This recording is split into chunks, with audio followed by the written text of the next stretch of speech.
Hey everyone in 332. Gosh, I hope you're doing okay. This is beyond strange days at this point.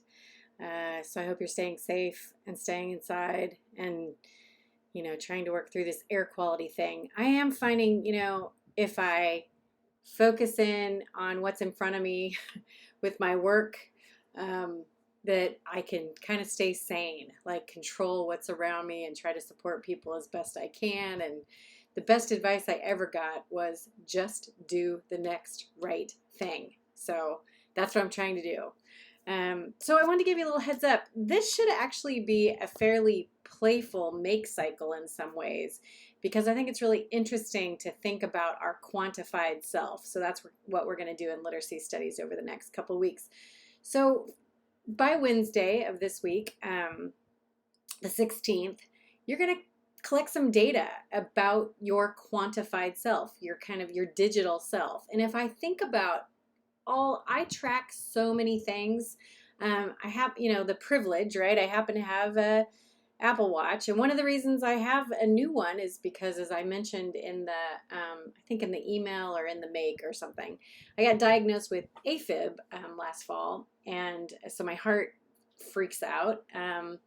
And try to control that. And so it keeps track of my heart rate all the time, like right on the front, front screen, I can see my heart rate, which is weird, all the time.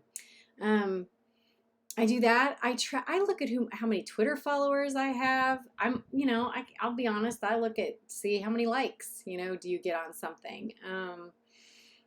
I track, what I read on Goodreads. I track, all kinds of like health app stuff, like my activity, did I stand enough today? Did I walk enough today? All those things. And so that's the kind of stuff I'm going to have you do.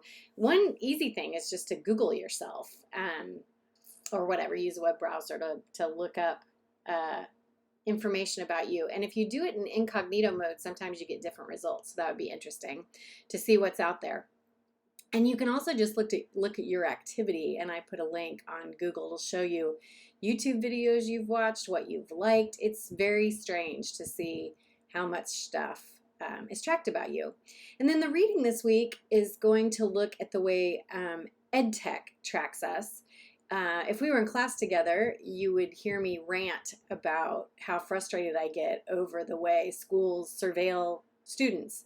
It's one of the reasons I don't use Blackboard. I am not actually tracking you on my website. And I think all of that's really interesting, and how we use it in the name of, thinking that we're helping students. And are we? So I've given you a couple of articles for consideration to comment on and perusal.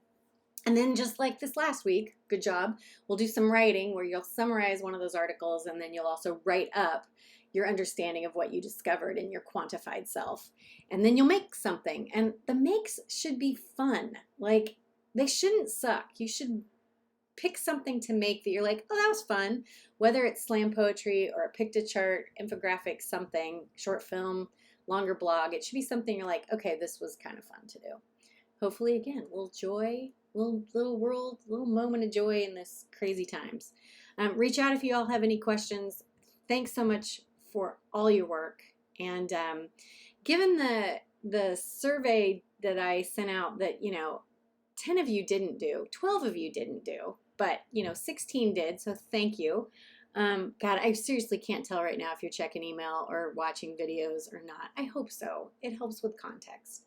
But a lot of you said you would like to meet at some point. So I will send out a doodle poll here in the next week or so, just to see if we can find some optional couple of times that maybe we can drop in and you can ask me some questions, and we can kind of say hi to each other on Zoom. So I'll be doing that soon as well. Yeah, hang in there. Take care. Thanks for all the work that you're doing.